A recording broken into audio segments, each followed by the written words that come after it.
Olá pessoal do canal Rafael Guarnier, tudo bem? Bom dia, boa tarde, boa noite, graça e paz. Que bom que você está aí. E eu quero dizer que os vídeos do canal sobre os nossos estudos bíblicos não acabaram, né? Pelo contrário, vão continuar. Demos um tempinho aí, né? Tiramos um período sabático, né? Do nosso Gênesis aí, são muitos capítulos, né? Estamos no capítulo 41, vamos falar hoje do capítulo 41, tá? E eu quero te dizer que vamos até o fim. O objetivo desse canal é comentar a Bíblia toda e assim será feito. Toda a Bíblia comentada. Né? Talvez aí algo inédito aí do YouTube. E é isso que a gente vai fazer. Devagarzinho, né? Nós vamos comentar. Quero dizer uma outra coisa também, para você que acompanha aí, inscrito no nosso canal. Eu criei uma playlist de física. Tá? Essa playlist é para atender os meus alunos do ensino médio, né, lá dos concursos também, os quais eu trabalho, dou aula, né, e para atender de um modo geral, né, os alunos que têm dúvida de física. Então, vou pegar a física de uma forma bem básica, né, e vou estar explicando aquela física do ensino médio ali, de concursos, né. Lançamos o primeiro vídeo falando sobre velocidade média, né, movimento uniforme, e amanhã já vou lançar o segundo também, né, sobre física. Mas os nossos estudos bíblicos continuarão com todo o gás, né, todo o vapor. Né? Demos apenas aquele períodozinho sabático, mas estamos retornando aí hoje com um capítulo poderoso, Gênesis 41, com certeza impactará, né, perdão, o seu coração. Amém? Então abra sua Bíblia comigo aí em Gênesis 41, e enquanto você abre, quero te pedir para que você possa curtir, né, compartilhar esse vídeo nas suas redes sociais, no seu WhatsApp, né, ao invés de ficar colocando notícia né, dos assuntos aí políticos diversos, manda um vídeo que vai abençoar a vida das pessoas, amém? Manda o link aí no seu WhatsApp. Então, Gênesis 41 aqui é um momento muito especial, né? E é o momento em que José vai ter a oportunidade de interpretar o sonho de Faraó. Né? Como nós vimos em capítulos anteriores, né, no capítulo 40, José vai interpretar sonhos de prisioneiros. Né? Ele vai interpretar lá o sonho do copeiro e do padeiro. Né?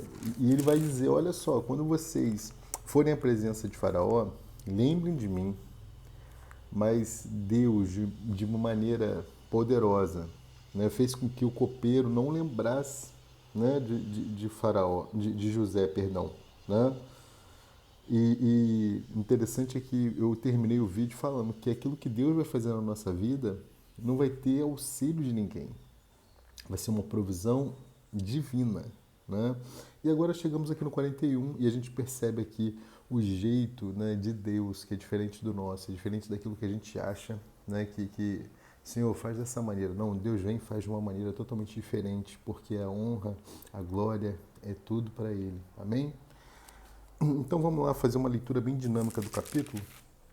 É um capítulo grande, né? São 57 versículos, e depois eu vou comentar algumas coisas, certo? Bem rapidinho a gente termina. Toma o seu cafezinho aí, ó, Comunidade Evangélica, nossa igreja amada. Isso aqui é uma canequinha de 10 anos. Nada melhor que um café, né? Então, Gênesis 41, versículo 1. E aconteceu que, ao fim de 2 anos inteiros, Faraó sonhou, e eis que estava em pé junto ao rio. Versículo 2. E eis que subiam do rio 7 vacas formosas à vista e gordas de carne, e pastavam no prado.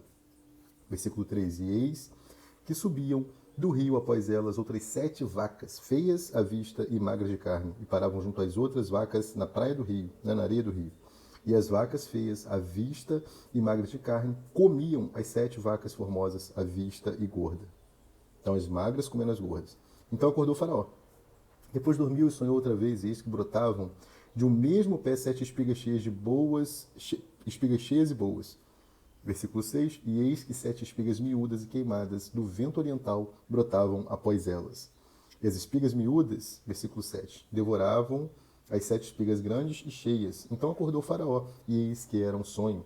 E aconteceu que pela manhã o seu espírito perturbou-se e enviou e chamou todos os adivinhadores do Egito e todos os seus sábios, e Faraó contou-lhes os seus sonhos, que ninguém havia que os interpretasse a Faraó. Então falou o copeiro-mor a Faraó, dizendo: das minhas ofensas me lembro hoje. Estando Faraó muito indignado contra os seus servos e pondo-me sob prisão na casa do capitão da guarda, a mim e ao padeiro Mor. Então sonhamos um sonho na mesma noite, eu e ele. Sonhamos cada um conforme a interpretação do seu sonho. E estava ali conosco um jovem hebreu, o servo do capitão da guarda. E contamos-lhe os nossos sonhos, e ele interpretou-nos os nossos sonhos. A cada um ele interpretou conforme o seu sonho. E como ele nos interpretou, assim aconteceu. A mim me foi restituído o meu cargo, e ele foi enforcado. Então mandou o faraó chamar a José, e o fizeram sair logo do cárcere, e barbeou-se, e mudou as suas roupas, e apresentou-se a Faraó. E Faraó disse a José: eu tive um sonho, e ninguém há que o interprete, mas de ti ouvi dizer que quando ouves um sonho, o interpretas. E respondeu José a Faraó, dizendo: isso não está em mim. Deus dará resposta de paz a Faraó. Então disse Faraó a José: eis que em meu sonho estava eu em pé, na margem do rio, né, ali no Nilo. E eis que subiam do rio 7 vacas gordas, de carne e formosas à vista, e pastavam no prado. E eis que outras 7 vacas subiam após estas, fracas, muito feias, à vista e magras de carne. Não tenho visto outras tais, quanto à fealdade em toda a terra do Egito.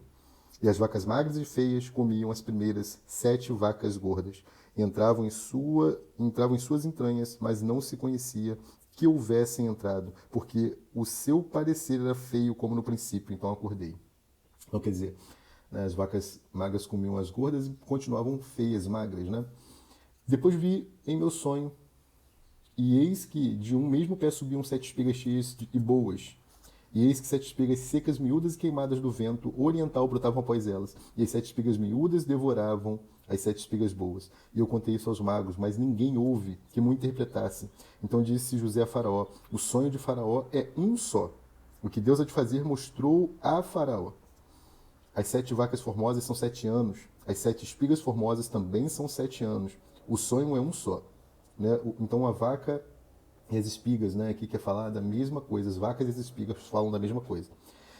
E as 7 vacas feias à vista, né, e magras, que subiam depois delas, são 7 anos. E as 7 espigas miúdas e queimadas do vento oriental serão 7 anos de fome. Esta é a palavra que tem dito a Faraó. O que Deus há de fazer, mostrou a Faraó. E eis que vem 7 anos, e haverá grande fartura em toda a terra do Egito. E depois deles levantar-se-ão 7 anos de fome, e toda aquela fartura será esquecida na terra do Egito. E a fome consumirá a terra, e não será conhecida a abundância na terra, por causa daquela fome que haverá depois, porquanto será gravíssima. E o que o sonho foi repetido 2 vezes a Faraó é porque esta coisa é determinada por Deus, e Deus se apressa em fazê-la. Portanto, Faraó, previna-se agora de um homem entendido e sábio, e o ponha sobre a terra do Egito. Faça isso, Faraó, e ponha governadores sobre a terra, e tome a 5ª parte da terra do Egito nos 7 anos de fartura, e ajuntem toda a comida destes bons anos que vêm, e amontoem o trigo debaixo da mão de Faraó, para mantimento nas cidades, e o guardem. Assim será o mantimento para o provimento da terra, para os 7 anos de fome, que haverá na terra do Egito, para que a terra não pereça de fome. E esta palavra foi boa aos olhos de Faraó e aos olhos de todos os seus servos. E disse Faraó aos seus servos: acharíamos um homem como este, em que haja o Espírito de Deus? Depois disse Faraó a José: pois que Deus te fez saber tudo isto, ninguém há tão entendido e sábio como tu. Tu estarás sobre a minha casa, e por tua boca se governará todo o meu povo.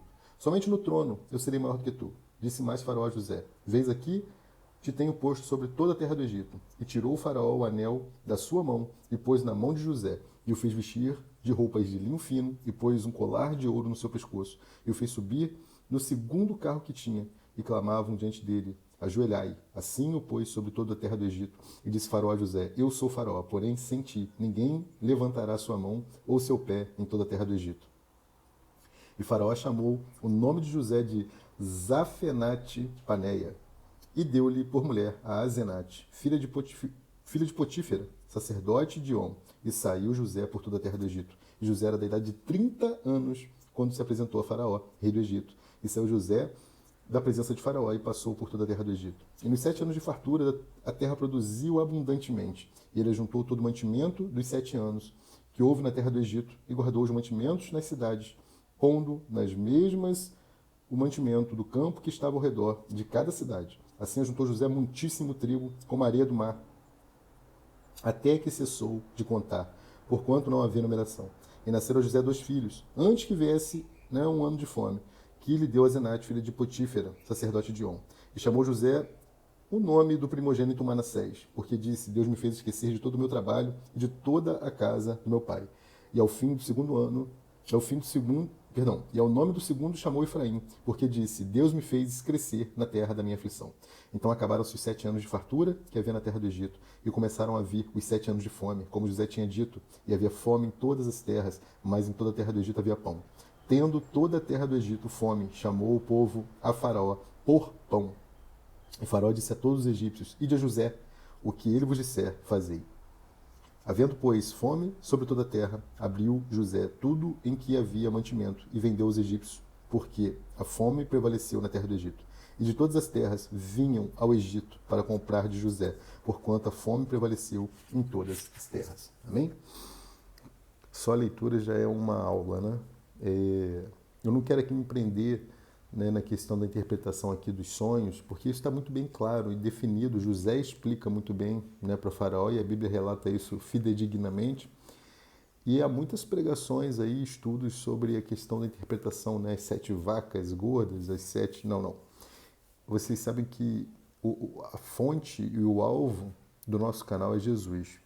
E eu quero aqui trazer para vocês, mediante esse capítulo 41, a visão de Jesus aqui nesse contexto, né? A imagem, a sombra do nosso rei aqui. Amém? Então a gente vai analisar aqui alguns versículos bem rapidamente, e fica atento aí, pega a sua caneta, pega o seu, a seu post-it, né? aquele papelzinho para você anotar aí na sua Bíblia, ou então faça a anotação onde você quiser, mas fique atento que vão ser poucos versículos que eu vou comentar, mas de uma maneira muito tremenda. Amém? Pega aí. Enquanto isso, curte, compartilha. Amém? Então vamos lá. Como eu já falei no versículo 1, né, quando o Faraó sonha, né, ele fala que ele está em pé junto ao rio, esse rio aí é o rio Nilo. Né? E interessante aqui é que, assim como os sacerdotes do Antigo Testamento, né, e o próprio Senhor Jesus, José esperou aqui 30 anos. Né? Então, os sacerdotes se dedicavam por 30 anos para poder exercer o seu ofício, né? Para poder se dedicar ao ministério, certo? A gente pode ver isso também lá em Números, capítulo 4, versículo 3. E Jesus só começou a exercer o seu ministério efetivamente após os 30 anos, respeitando esse período do sacerdócio. Né? A gente vê isso lá em Lucas 3, capítulo 3, versículo 23. Você pode ver isso também. Então, antes de começar a exercer o seu ministério, aqui José, né, considerando o ministério de José como o ministério de Cristo, ele foi testado ali na prisão, ele foi posto à prova, ele foi treinado, né, ele foi traído, ele foi vendido, né, não por moedas de prata, né, aliás, não pela mesma quantidade, mas também foi vendido por algumas moedas.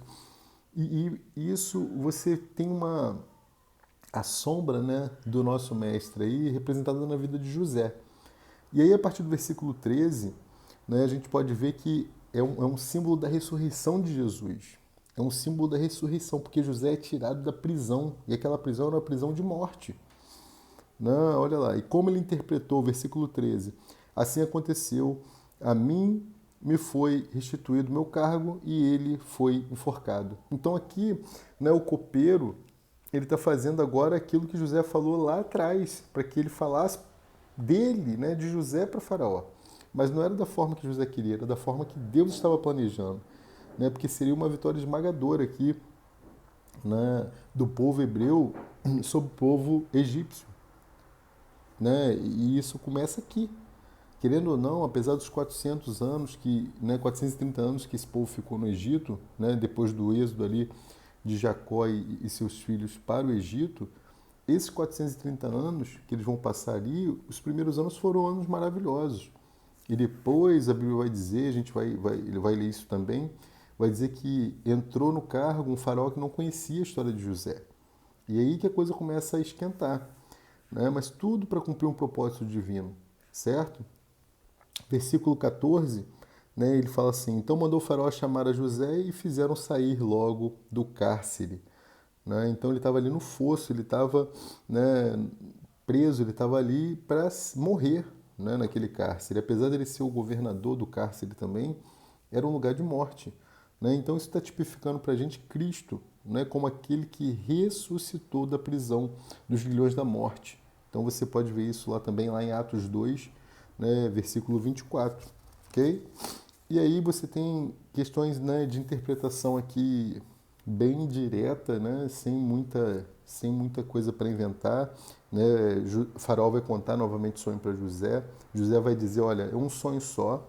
Né? Tanto as vacas como as espigas querem dizer a mesma coisa e Deus tem pressa em realizar aquilo que ele tem para fazer. Então ele está falando com o rei, né, com o faraó, para que o faraó possa se preparar, se precaver. Né? E aí a gente continua aqui. E vamos agora para o versículo 38. Né? Versículo 38. Olha lá. E disse Faraó a seus servos: acharíamos um homem como este, em que haja o Espírito de Deus. Então, José era uma representação viva, clara, né, latente ali para todo mundo, do Espírito do Senhor, assim como o nosso Senhor Jesus.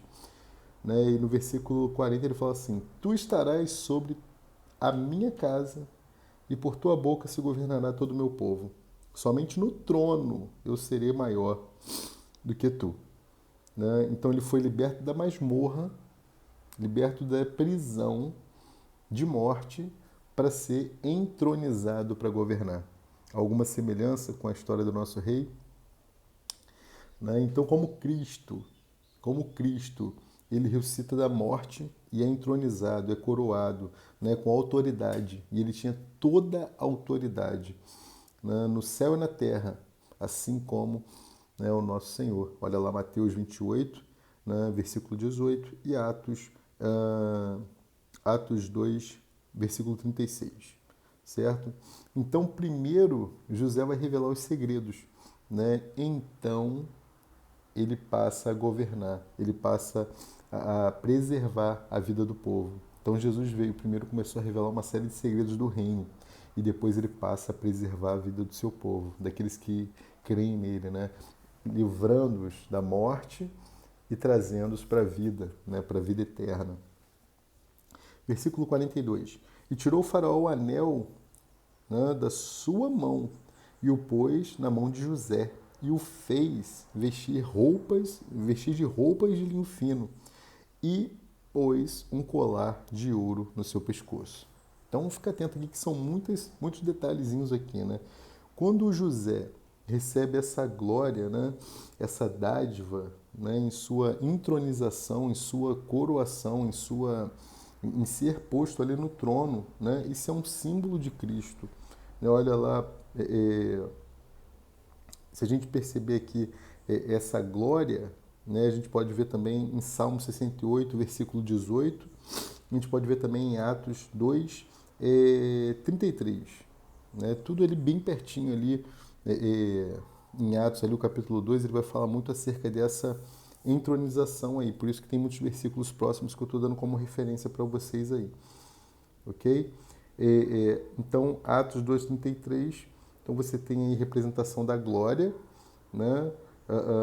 Você tem aí a ascensão de Cristo ali em Atos 2:33, como José está sendo colocado num lugar alto, né? Aí você tem três coisas importantes aí para serem faladas, três coisas: o anel, o colar e as roupas, né? O anel, o colar e as roupas. Tudo isso são dádivas, né? São dádivas. Cristo recebe, né, e transfere para a igreja essas dádivas. E que dádivas são essas? Vamos analisar cada uma aqui com bastante calma. Né? Primeiro, o anel. O anel serve para selar. E quem é o selo? O nosso selo é o Espírito Santo. Né? Então, Atos 2:33 novamente, né, você vai poder ver isso. Efésios 1:13, Efésios 4:30 e Lucas 15:22. Então, o anel é o selo. Né? O anel, assim como o Espírito Santo é o selo da nossa salvação, né? Uma vez salvo. você recebe automaticamente o Espírito e é Ele que vai governar agora a sua vida, né, para que você possa ser conduzido a fazer as obras que agradam o coração de Deus, né, para que você possa ser recompensado lá no tribunal de Cristo por essas obras. Segundo item, as roupas. Né, as roupas são como Cristo. As roupas, né, como justiça. As vestes de justiça para justificação. Aí você vai olhar lá 1 Coríntios 1,30, você vai olhar também Salmo 45, versículo 9 ao 13, e Lucas 15, 22. Né? Essa justiça é uma justiça subjetiva, né? É uma justiça até que nós cheguemos às bodas, né, do Cordeiro, dessas vestes aí, certo? Então você pega lá também Salmo 45, 14 e lá no finalzinho Apocalipse 19, 7 ao 9. Né? Então a gente já viu o anel para selar, as vestes que são vestes de justiça, né? Até que nós chegamos às bodas, e você tem o colar também. E o colar representa ali a beleza do Espírito Santo, né? A beleza do Espírito Santo concedido para obediência e submissão, ou seja, estar debaixo de uma missão como igreja, né? Ali como Cristo estava debaixo de uma missão, e assim como José também está debaixo de uma missão aqui. Olha lá Atos 5,32. Né? Então, um pescoço com colar é para que a gente possa fazer, né? Para que a gente possa entender que a nossa vontade está totalmente sujeita ao Espírito Santo. Né? Então, essa nossa vontade ela foi conquistada por Deus. E nós precisamos deixar o Espírito Santo trabalhar em nós para que nós possamos fazer apenas aquilo que Ele nos orienta. Né?